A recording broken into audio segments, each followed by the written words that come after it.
Well, hello again. It's been a little bit.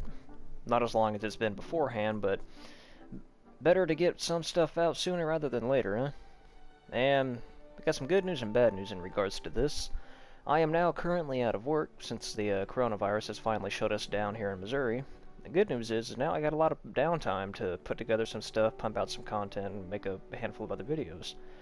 Now, between now and then, I haven't really done much of anything interesting on Minecraft, and I was trying to figure out like what could I do to put together a little bit of a video to kind of keep you guys entertained for a little while. And I kind of realized that in my channel update video, I took a look at one of my, latest ocean liner builds, and I kind of thought, well, you know what? Since I didn't really talk much about it, why not do a little bit of a showcase on this one?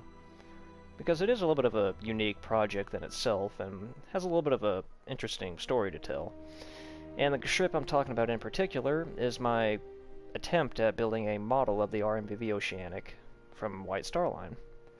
Sometimes they call it the Oceanic 3 whenever you look it up. I don't know why they call it the Oceanic 3, but sometimes you'll find it like that. Sometimes you'll just call it being the Oceanic. But yeah, so you'll probably recognize this ship from my channel update video, and the whole 5-10 minutes I talked about this thing, touching up on it briefly, not really going too much in depth here. I think the only thing I talked about was the bow and how much of a pain in the ass it was to build that.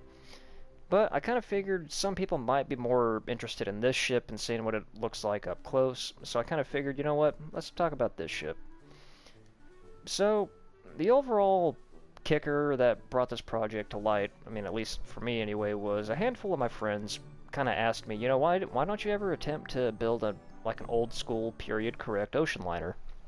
Considering that this little group that I'm in, a lot of people build, classic steamships and replicas of like real life ocean liners, and I'm the only one that kind of sticks with, modern cruise ships. So I kind of took a little bit of, well, not a little bit, more of like a gigantic freaking leap out of my comfort zone and attempted to put together one of these, classic vintage ocean liners. Now, of course, this isn't a replica, nor is it like a real-life model, because of the fact that the R.M.V. Oceanic never existed. It never was built, and it only exists in blueprints, schematics, and conceptual art and illustrations.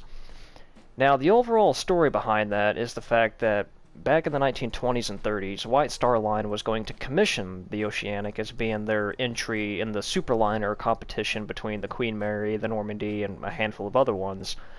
But the issue was that the Great Depression hit at the time, and by the time White Star Line had the keel of the ship laid down, they, fell short on income and, were finding themselves in bankruptcy, so they scrapped what was left of the keel and sold the metal for money and put some of the scrap metal towards the use of building smaller ships. But, fun fact was that the Oceanic was going to be the ocean liner to break the 1,000 foot mark or something, the 1,000 meters? No, not meters, meters is way too big. Yeah, 1,000 feet, and the Oceanic would have went down in history as being the largest ocean liner ever built, above the Queen Mary and the Normandy.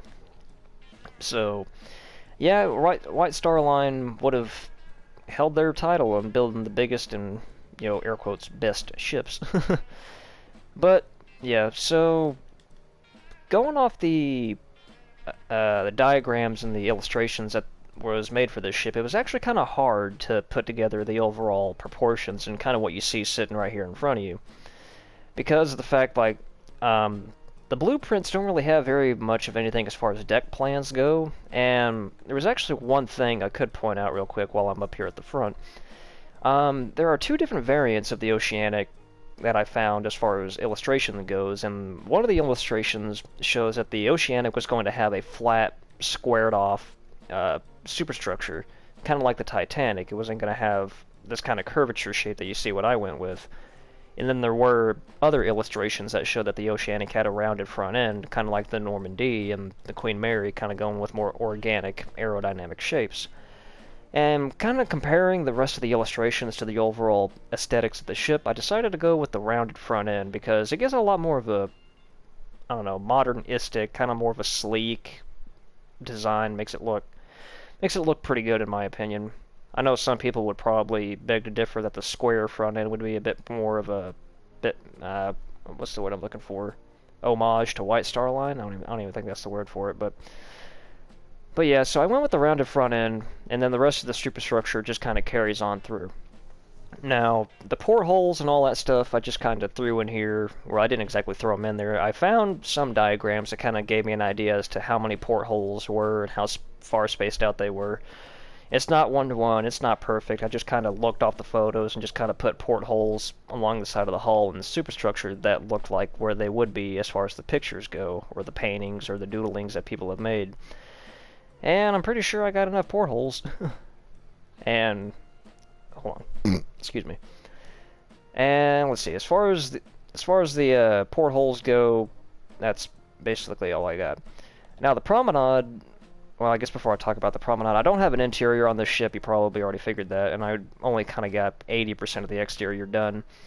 But the promenade, there weren't very many good illustrations to show what the overall, I don't know, floor plan of the promenade looked like. So I just kind of had to take reference to the Titanic and just kind of throw together my own design, my own layout. You can kind of see some parts look a little bit like the Titanic, whilst kind of giving it more of an updated 1930s style, you know, giving it a bit more of a modernistic look.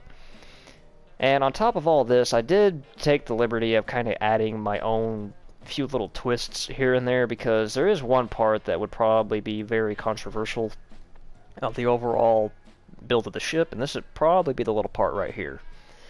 Now this was probably not 1930s style. I don't think they had this kind of modernistic aesthetic on ocean liners back in that time. Maybe the Normandy had something resemblant to this.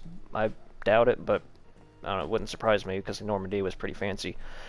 So this would be kind of like the, I don't even know what deck you'd call this. I'm not very savvy on 1930s or old school ocean liner lingo.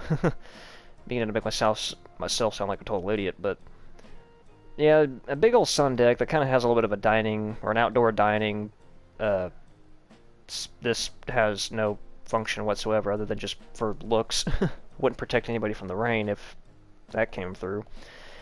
And yeah. I will say though, I don't know if ocean liners had these like exterior like deck lamps. If I were to switch it at nighttime real quick. I know some modern ocean liners have these, but like say in dark areas where, you know, like deck house lights don't exactly illuminate or get the best lighting on some of this deck area. I know they had, or I don't know. I don't know if they had these deck lights, but I guess somebody can confirm or deny if they had that or not. And yeah, you can see some decks here don't have much exterior detail. Like I said, I only got about 80% of it done, because going off the illustrations, there's just some areas of the ships that I just couldn't see. So I wasn't really able to put together a very accurate layout of the windows and some of the upper decks. And on top of the custom area that I put together up there, this might also be another little something that's not quite correct.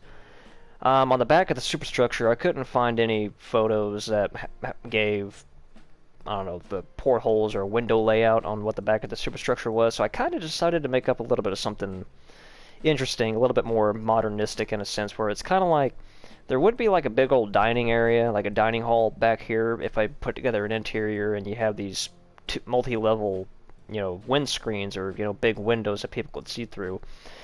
And there was a little part of the diagram where the schematics of the ship that I was able to notice that the deck up here actually overhang like a couple of feet off the back of the superstructure.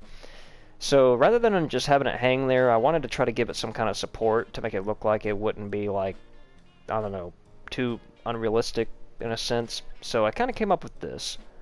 Kind of like a White House, like pillar setup, kind of giving it like a ancient, old school look. I don't know, it's kind of like a certain aesthetic to kind of go with a bit more of a modern luxury theme on an ocean liner of such scale. But yeah, that's what I came up with. You know, some people might have mixed opinions on this, and yeah, it's not nowhere near correct as far as 30s ocean liners go, but I don't know, I just kind of had to make this project a little bit of my own, just a little bit, without completely ruining the ship.